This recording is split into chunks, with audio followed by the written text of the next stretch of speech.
मध्य प्रदेश की अगर हम बात करें अजय जी, बहुत प्रेडिक्शन जो आ रहे थे, पॉलिटिकल पंडित बता रहे थे अपने वर्षों का अनुभव कि एमपी में तो साहब अगर बीजेपी सरकार भी बनाएगी तो 117 से बना लेगी, 115 में कुछ निर्दलीय जोड़ के बना लेगी, जोड़ तोड़ से बनाएगी, जोड़ तोड़ अर्थात किसी निर्दलीय या किसी अन्य पार्टी के साथ। कोई ये नहीं कह रहा था कि 155 के आंकड़े को क्रॉस करेगी। और जब इंडिया न्यूज ने आज से 2 दिन पहले यानी 30 की शाम को एग्जिट पोल के नतीजे दिखाए थे और उस वक्त हमने मुख्यमंत्री शिवराज सिंह चौहान का रिएक्शन भी लिया था। उन्होंने यही कहा था कि जो इंडिया न्यूज एग्जिट पोल दिखा रहा है वो एग्जिट पोल तो हमारे तय हैं। उन्होंने तब भी कह दिया था कि ये आंकड़ा और बढ़ेगा और 151 आप बता रहे हैं, इसमें कुछ और सीटें जोड़ लीजिए। तो कहीं ना कहीं शिवराज जी अपनी जीत पहले से सुनिश्चित कर चुके थे। और आज अगर 167 का आंकड़ा हमारे दर्शक इस वक्त स्क्रीन पर देख रहे हैं तो इसका प्रेडिक्शन से पूरा का पूरा लेना देना है। देखिए, हमारे कार्यकर्ताओं के पराक्रम की प्रतिभा जो थी, पराक्रम उन्होंने किया है, ये उस पराक्रम को मैंडेट मिला है। भारतीय जनता पार्टी के बेनिफिशियरी जो थे, जो जितने लाभार्थी थे, उनको ये मैंडेट मिला है। भारतीय जनता पार्टी की जो जन कल्याणकारी और गरीब कल्याण की नीतियां थी, उसे ये मैंडेट मिला है। और निश्चित रूप से मोदी जी की गारंटी और भाजपा के भरोसे के हुए मैंडेट मिला है। तो मध्य प्रदेश की 8.5 करोड़ जनता जिसने भारतीय जनता पार्टी पे पुनः विश्वास जताया है और भारतीय जनता पार्टी को प्रचंड बहुमत दिया है, हम हृदय से उनके आभारी हैं। इस जनता लोकतंत्र में सर्वोपरि होती है और निश्चित रूप से भारतीय जनता पार्टी ने हमेशा जनता को सर्वोपरि मानकर नीतियों का क्रियान्वयन किया है और उसी का परिणाम है कि आज एक अभूतपूर्व मैंडेट भारतीय जनता पार्टी को मध्य प्रदेश में मिला है। शिवराज सिंह चौहान जी ने मध्य प्रदेश में 20 वर्षों तक सुशासन दिया है मध्य प्रदेश को और मध्य प्रदेश के बहुत ही लोकप्रिय और जनप्रिय मुख्यमंत्री रहे। तो वो जनता की नब्ज जानते हैं। मध्य प्रदेश में उन्होंने 165 से अधिक जनसभाएं की हैं। आप पूरी कांग्रेस की लीडरशिप ने कंसोलिडेटेड जितनी जनसभाएं नहीं की है, हमारे माननीय मुख्यमंत्री शिवराज सिंह चौहान जी ने की। तो मध्य प्रदेश की जनता को समझने वाले नेता, इसलिए वो आपको कह रहे थे। और निश्चित रूप से मोदी जी की गारंटी और उन्होंने मध्य प्रदेश की जनता में जो उनका विश्वास था, मध्य प्रदेश में हमने नारा दिया था कि एमपी के मन में मोदी और मोदी जी के मन में एमपी। ये नारा आज वास्तव में जो मैंडेट मिला है 167 का, तो निश्चित रूप से भारतीय जनता पार्टी को जो आशीर्वाद मिला है वो उसी को दर्शा रहा है। हमेशा से दिशा दर्शक होते हैं, वो वास्तविक पिक्चर बता भी नहीं सकती, लेकिन जनता सोच क्या रही है वो दिखाने का कमोबेश प्रयत्न करते रहते हैं। मध्य प्रदेश के बारे में भी जो जितने भी क्रेडिबल संस्थान थे, जैसे आपका इंडिया न्यूज, सीएनएक्स था, टुडे चाणक्य था, या इसका चाणक्य था, तो एक्सिस माई इंडिया था, इन सारे सर्वे ने कमोबेश मध्य प्रदेश की स्थितियां जो है, जनता जो सोच रही है, जनभावनाएं जो है, वो बताने का प्रयास किया था। कांग्रेस का संगठन की दिक्कत यह है कि उसको पहले तो देखिए, उनको ईवीएम पे उनकी विश्वसनीयता नहीं थी, ईवीएम पे संदेह खड़ा करते थे। फिर इस चुनाव में उन्होंने नया अधिकारियों कर्मचारियों पर संदेह खड़ा किया। तत्पश्चात उन्होंने जो न्यूट्रल एजेंसीज है, जो जिन्होंने ये एग्जिट पोल बनाए या मीडिया हाउसेस है, इनके ऊपर प्रश्न चिन्ह लगा दिया। तो कांग्रेस का एक एक करके लोकतंत्र के जितने भी अभिन्न अंग है, उन संस्थाओं से विश्वास उड़ रहे हैं। तो अगर ऐसा दल देश की राजनीति करना चाह रहे हैं, जिसको इस देश की संवैधानिक संस्थाएं, इस देश की सामाजिक संस्थाएं, इस देश के मीडिया संस्थानों, इन पर अगर भरोसा नहीं रहेगा तो ये देश की राजनीति कैसे कर पाएंगे। कांग्रेस पूरी लीडरशिप आज एक परिवार के प्रति इतनी आसक्त हो चुकी है कि उनको देश दुनिया में क्या चल रहा है, जनता क्या सोच रही है, इस पर ध्यान भी नहीं देना है। एग्जिट पोल को इन्होंने प्रेस कॉन्फ्रेंस ली एग्जिट पोल के बाद में और कहा कि ये प्रीपेड पोल है। तो आप एक मीडिया हाउस पे प्रश्न चिन्ह लगा रहे हो, जबकि उसने तो पोल होने के बाद की स्थिति बताई। मुझे एक बात बताइए, मध्य प्रदेश की जनता ने ईवीएम में अपना जनादेश दे दिया है। ईवीएम 3 दिसंबर को खुलनी है और एग्जिट पोल 30 तारीख को आ रहे हैं। तो 2 दिन में कांग्रेस के कार्यकर्ताओं को या जिन्होंने भी कांग्रेस को वोट किया है, उनको डिमोरलाइज करके किसी एक संगठन को क्या मिलेगा? कुछ नहीं मिलेगा, क्योंकि 3 दिन बाद तो जनादेश आने वाला है। लेकिन कांग्रेस की हताशा, निराशा, और दूसरा, इस बार जो कांग्रेस के एडवाइजर थे, जो भी एडवाइजर थे, आप देखिए कांग्रेस की लीडरशिप लेके आ गई उनके पूर्व मंत्री सज्जन सिंह जी को और प्रेस कॉन्फ्रेंस करा दी कि ये प्रीपेड पोल है। और नकुलनाथ जी, जो कमलनाथ जी के बेटे हैं, सांसद है छिंदवाड़ा के, उन्होंने कह दिया कि एक्सिस माई इंडिया को भारतीय जनता पार्टी ने कितने पैसे दिए हैं, ये 3 दिसंबर को पता चल जाएगा।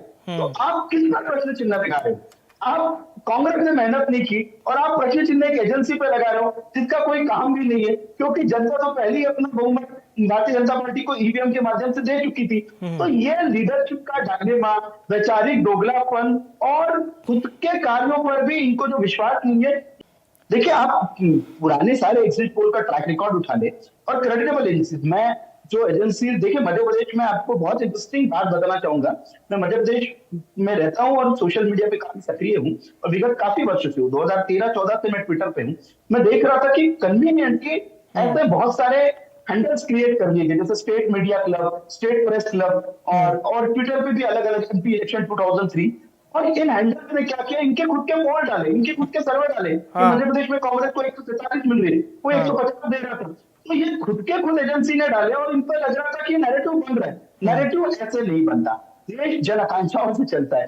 और मोदी जी ने इस देश में एक बड़ा प्रतिमान स्थापित कर दिया, वो है ईमानदारी की राजनीति। अगर आप जनता के प्रति ईमानदार नहीं हो, आप देश के प्रति ईमानदार नहीं हो और आपको लगेगा कि मीडिया मैनेज करने से, ट्विटर के हैंडल बनाने से और ट्विटर पे कोई हैशटैग चलाने से सरकारें बनती है, तो भूल जाइए भाई साहब, सरकारें ऐसी नहीं बनती। एक इस चुनाव से और एक बात बहुत अच्छी हुई है कि जो लोग एजेंडा चलाते हैं, अब देखिए तथाकथित, मैं अब मीडिया से जगत से हैं, आप सम्मानीय हैं, लेकिन मैं प्रश्न चिन्ह नहीं उठाऊंगा, लेकिन कुछ तथाकथित एजेंडाधारी लोगों से, जैसे न्यूज 24 के एक बड़े पत्रकार हैं, उन्होंने मध्य प्रदेश का काफी सघन दौरा किया।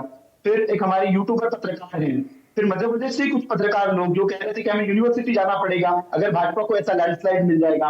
वो जो एक न्यूज 24 वाले पत्रकार थे, उनका तो ये आकलन था कि भाजपा 80 भी पार कर ले तो वो अपने आप में इतिहास हो जाएगा।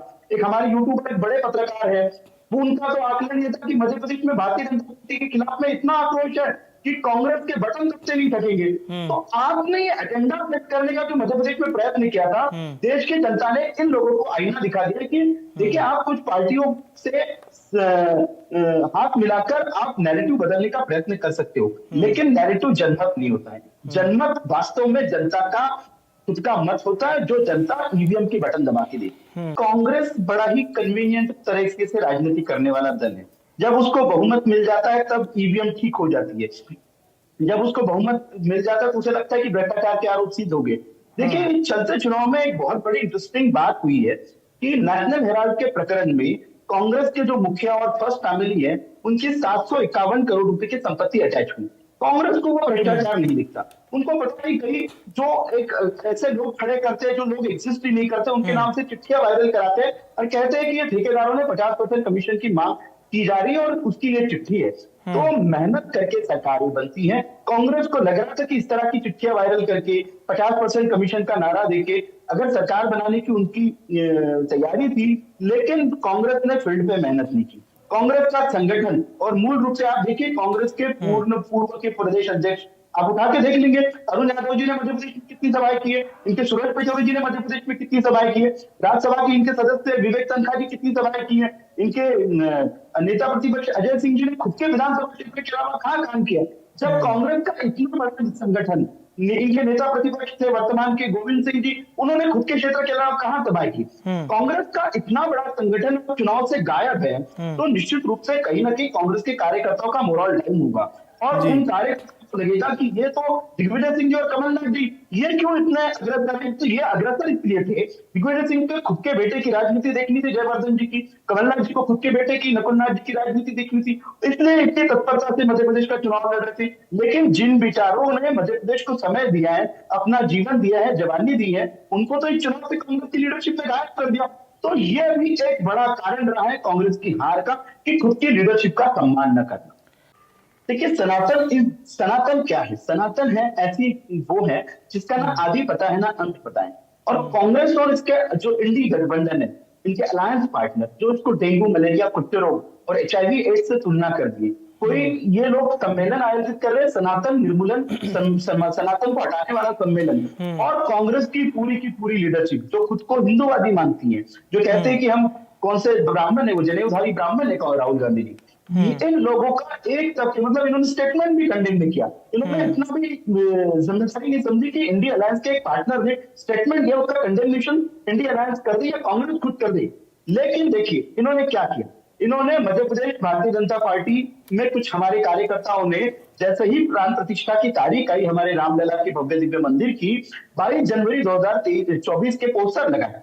कांग्रेस को लगा कि ये चुनाव अब भाजपा को घेर सकते हैं, जी। तुष्टिकरण अब बहुत इजी हो गया।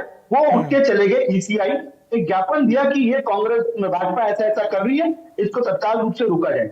देखिए, जन आकांक्षाओं का सम्मान है, राम मंदिर का निर्माण होना 140 करोड़ देशवासियों की आकांक्षाओं का सम्मान है, क्योंकि हमें पता है 500 वर्ष की प्रतीक्षारत हमारे भगवान श्री राम लला उस टेंट में रहे हैं, और मुस्लिम आक्रांताओं के साथ साथ कांग्रेस की लीडरशिप ने भी उन्हें टेंट में रखने का काम किया है। इनके अलायंस के पार्टनर समाजवादी पार्टी, उसका भी क्या रोल रहा है रामलला के टेंट में रहने के पीछे, पूरे देश और दुनिया को बताया। जब आप ऐसे मुद्दे पे देश की भावनाओं के साथ खेलते हो तो निश्चित रूप से जनता आपको कभी ना कभी जब सबक सिखाने का समय मिलेगा, निश्चित रूप से आपको ईवीएम का बटन दबा के सबक सिखा देगी। और छत्तीसगढ़ में देखिए हिंदुत्व का मुद्दा बहुत चला है, आपको मीडिया को ये कवर करना पड़ेगा जो हमारे जनजातीय भाइयों का धर्मांतरण का बड़ा एक मुद्दा था, और वहां की सरकार उसको आशय मिला था ईसाई बनाने में, कन्वर्जन में, उसको भारतीय जनता पार्टी को बहुमत मिला है। राजस्थान में फिर से हिंदुत्व का मुद्दा चला है। तो निश्चित रूप से कहीं ना कहीं हिंदुत्व इस देश का, सनातनी देश का और भारत देश का आस्था और संस्कृति का विषय है, तो उसमें राजनीति नहीं की जा सकती। हमेशा लक्ष्य जो रहा है वो राष्ट्र सर्वोपरि का लक्ष्य रहा है,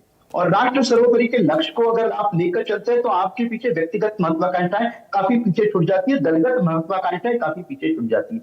आप राष्ट्र के लिए कार्य करते हो। हमारे सामने बहुत बड़ा उदाहरण है आदरणीय प्रधानमंत्री श्री नरेंद्र मोदी जी का, जो देश काल परिस्थिति अनुसार राष्ट्र के लिए आज सर्वोपरि बनाने के लिए कार्य कर रहे, और भारत ही नहीं विश्व में उन्होंने देश का परचम लहराया है। जब आपके पास आपका नेता पूरी तन्मयता के साथ, समर्पण भाव के साथ देश हित में काम कर रहा है, नीतियां देश हित में ला रहा है, तो राज्य सरकारों का, भारतीय जनता पार्टी की राज्य सरकारों का, भारतीय जनता पार्टी के देश के अन्य प्रदेशों के संगठनों का भी यही कार्य है कि मोदी जी के कदमों पर चलकर राज्य हित में, लोकहित में, जनहित में नीतियां लाए और उन नीतियों का क्रियान्वयन करे, तो निश्चित रूप से एक स्वर्णिम भारत जो हम बनाने की अग्रसर है वो जल्द ही बन जाएगा।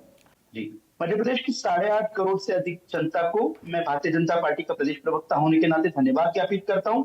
निश्चित रूप से ये विजय जो है ये हमें उन चीजों का याद दिलाएगी जो संकल्प हमने लिए। निश्चित रूप से भारतीय जनता पार्टी का संगठन आदरणीय मोदी जी के नेतृत्व में भाजपा की भरोसे के ऊपर उन संकल्पों की पूर्ति करने के लिए सक्षम है, और हम लोग संकल्पित भी हैं। उन संकल्पों को पूरा करेंगे, एक स्वर्णिम और संकल्पित स्वर्णिम मध्य प्रदेश बनाएंगे।